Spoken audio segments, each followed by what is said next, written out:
Hey guys, good morning. Welcome to the final lecture of the pre-spring break year. Um, I know most of you have probably heard that we're going to be at this online learning for at least another couple weeks, but next week is spring break. So let's get right to the end of the notes here. Again, it's only over a couple of pages from the textbook, but I wanted to finish out the victory of the Allies over the Axis powers. So Britain, France, Soviet Union, amongst others, over Germany and Japan, and of course Italy. All right, so here we go. First of all, we're going to start with the victory in Europe. It happened first. Germany was defeated before Japan.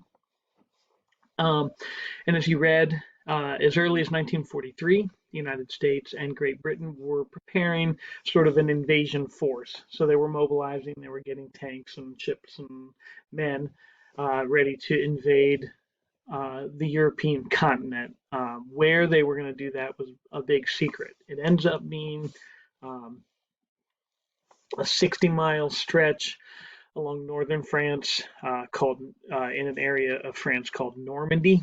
Um, and you'll probably remember names like, or you've probably heard Omaha Beach and Utah Beach. Those were beaches within that area of Normandy. So, anyway, as early as 43, they're preparing this force. It's finally ready to go in May, late spring, right about this time of year almost, in 1944.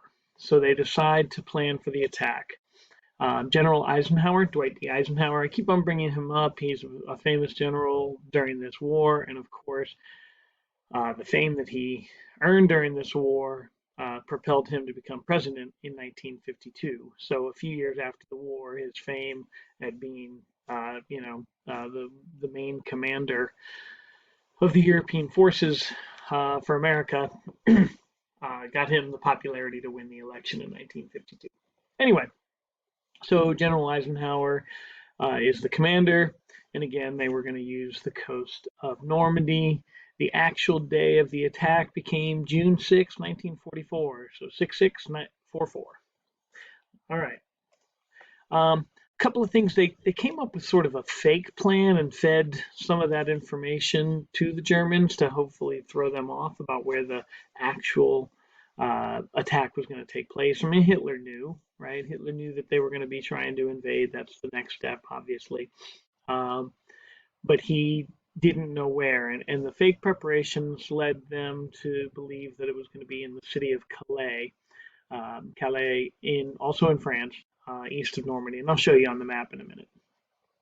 The plan for the invasion of D-Day on the Normandy beach was Operation Overlord, sort of a famous name there that a lot of people will mention and you might hear about it. Now, the Germans were dug in along the beach. Some of them were up on cliffs. There were machine guns, there was cannon, all sorts of things. And so this was an invasion that was just, I mean, very, uh, there were heavy losses. It was not easily done. It was, sorry, I was turning up the volume because we're going to need that in a minute. But um, it was tough. They just had to, I mean, the men just had to go through and just overrun the Germans by sheer numbers, even though the Germans had the superior position. And they did eventually. I guess not yet, but one more slide. We'll need the volume. Anyway, it took them about a month to actually break through the German lines. That doesn't mean they didn't get a foothold and get safer before then, but they finally broke through the German lines, and I can show you that on the map too. And so this was in June. In September, so 3 months later, they liberated France, Belgium, and Luxembourg. Should have been a comma in there. So France, Belgium, and Luxembourg, a small country in Northern Europe there. This, of course, was the turning point. It wasn't the final straw. That'll be the Battle of the Bulge, but this is the turning point. And so there was a movie. It's sort of a documentary narrated by a famous news guy, Dan Rather, I believe. Um, anyway, I'm just going to show you the trailer because it'll give you a sense of the breadth of the attack. So Hopefully, I can't record the internal volume, but hopefully the microphone will pick up the speaker. So I'm going to go ahead and just play this.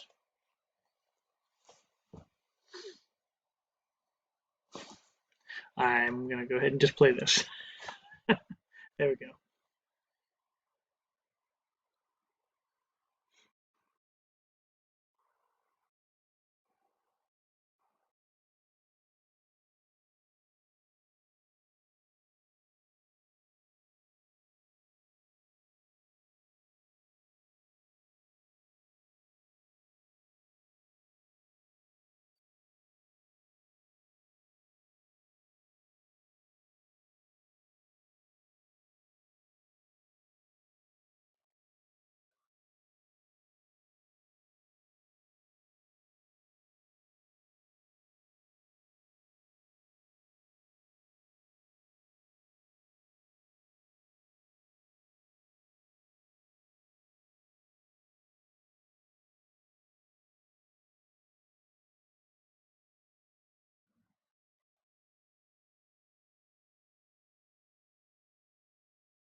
All right. I just give you a visual of, the number of planes involved in the ships. Here's a picture, a rendering of the kinds of ships. You saw one of the ships that they used um, that was very famous for the actual men jumping off and for like carrying the tanks to the shore with sort of that backloading kind of, it sort of looked like the back of a pickup truck, much bigger, obviously. But it has a door that opens down, and if they could get that close enough to the beach, that's how they were able to get these tanks aboard, that kind of thing.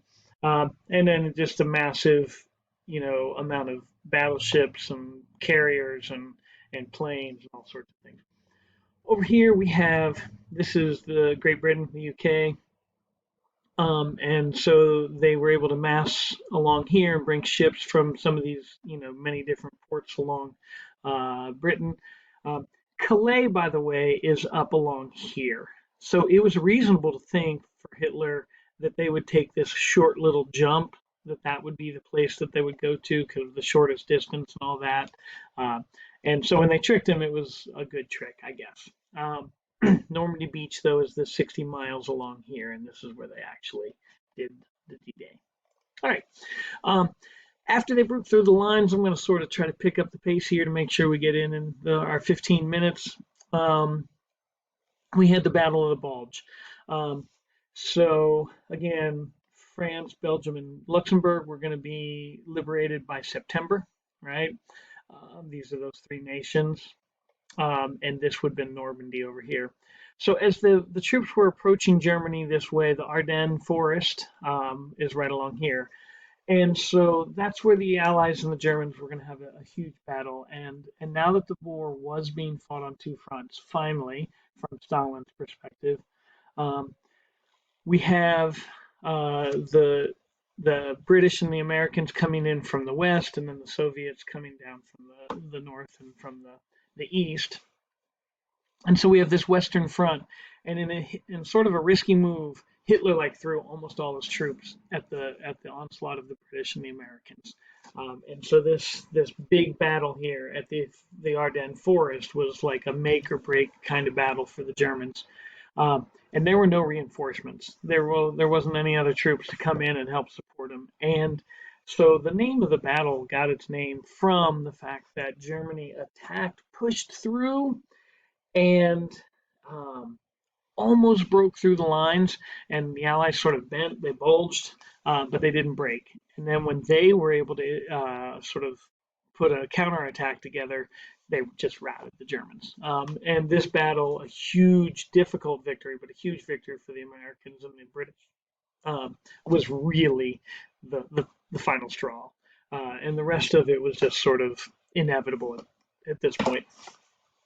And so we have By March of 1945, the Allies were just sort of rolling toward Berlin through Germany.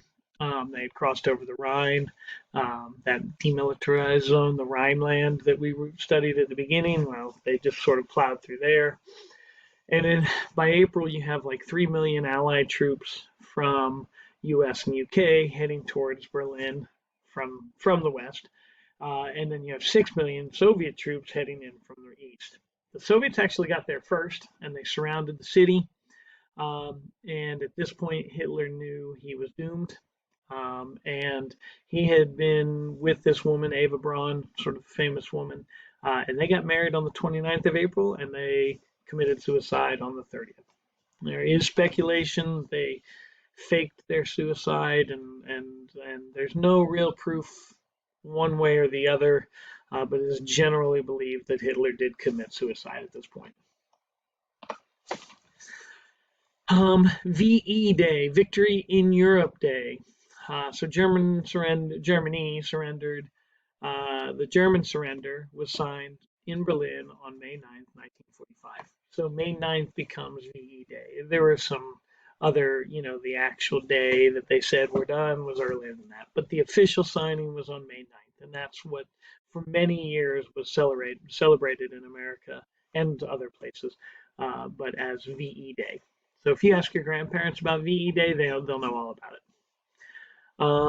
General Eisenhower was the guy that actually accepted the surrender. And this, just as a little side note, FDR in November had won his fourth election. He was sworn in as president in March for the fourth time, but he died a month later on April 12th. So he actually was elected 4 times, but he really served 3 terms plus 1 month. All right. So Truman was actually president by the time the Germans surrendered. Over to the Pacific victory against the Japanese. We studied the Battle of Guadalcanal. That was the first battle that the Allies were able to defeat Japan and stop it from advancing.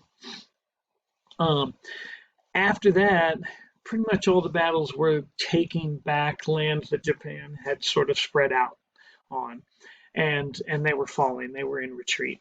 When the U.S. forces finally get to the Philippines, there's the Battle of Leyte Gulf in October 1943, and the Japanese made this sort of a risky kind of attempt here as well that put their navy in a vulnerable position.